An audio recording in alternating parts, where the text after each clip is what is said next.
дар арафаи ҷашни 26-умин солгарди истиқлолияти давлатии ҷумҳурии тоҷикистон бо дастуру ва супоруши асосгузори сулҳу ваҳдати миллӣ пешвои миллат президенти ҷумҳурии тоҷикистон муҳтарам эмомалӣ раҳмон гурӯҳи кории ҳукуматӣ бо роҳбарии сарвазири ҷумҳурӣ қаҳҳор расулзода ба ноҳияи восеъ омаданд. намояндагони ҳукумати ҷумҳурӣ оиди рафти омодагиҳо ба ҷашни 26-умин солгарди истиқлолияти давлатии ҷумҳурии тоҷикистон шинос гардиданд. дар хоҷагии деҳқонӣ ба номи ҷаббор шароити кории деҳқононро аз наздик диданд. дар хусуси шароити меҳнат бо онҳо суҳбат карданд. дар ин хоҷагӣ шароитҳои меҳнат хуб ба роҳ монда шудааст.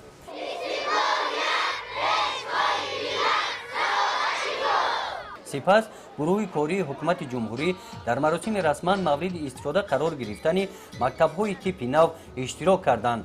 дар деҳаи шурқишлоқ ҷамоати деҳоти ба номи миралӣ маҳмадалиев бо маблағгузорӣ аз буҷаи ҷумҳурӣ бо маблағи 1 млн 800 000 сомонӣ ин мактаби замонавӣ сохта шуда мавриди истифода қарор дода шуд. бинои нави мактаб аз ду ошёна иборат буда дар 8 синфхона 380 нафар хонандагон дар ду баст ба таҳсил фаро гирифта мешаванд. пудратчии сохтмони ин мактаб ҷамъияти дорои масъулияташ маҳдуди аршанг ика мебошад. барои таълиму тарбияи хонандагон дар ин мактаб ҳамаи шароитҳо муҳайё карда шудааст. дар деҳаи заркорони ҷамоати деҳоти ба номи мирзаалӣ вайсов бошад бо маблағгузории соҳибкор назар қосимов ин бинои дуошёнаи мактаб сохта шуда мавриди истифода қарор дода шуд. бинои мактаб аз ду ошёна иборат буда дар 14 синфхона дар ду баст 380 нафар хонандагонро ба таҳсил фаро мегирад.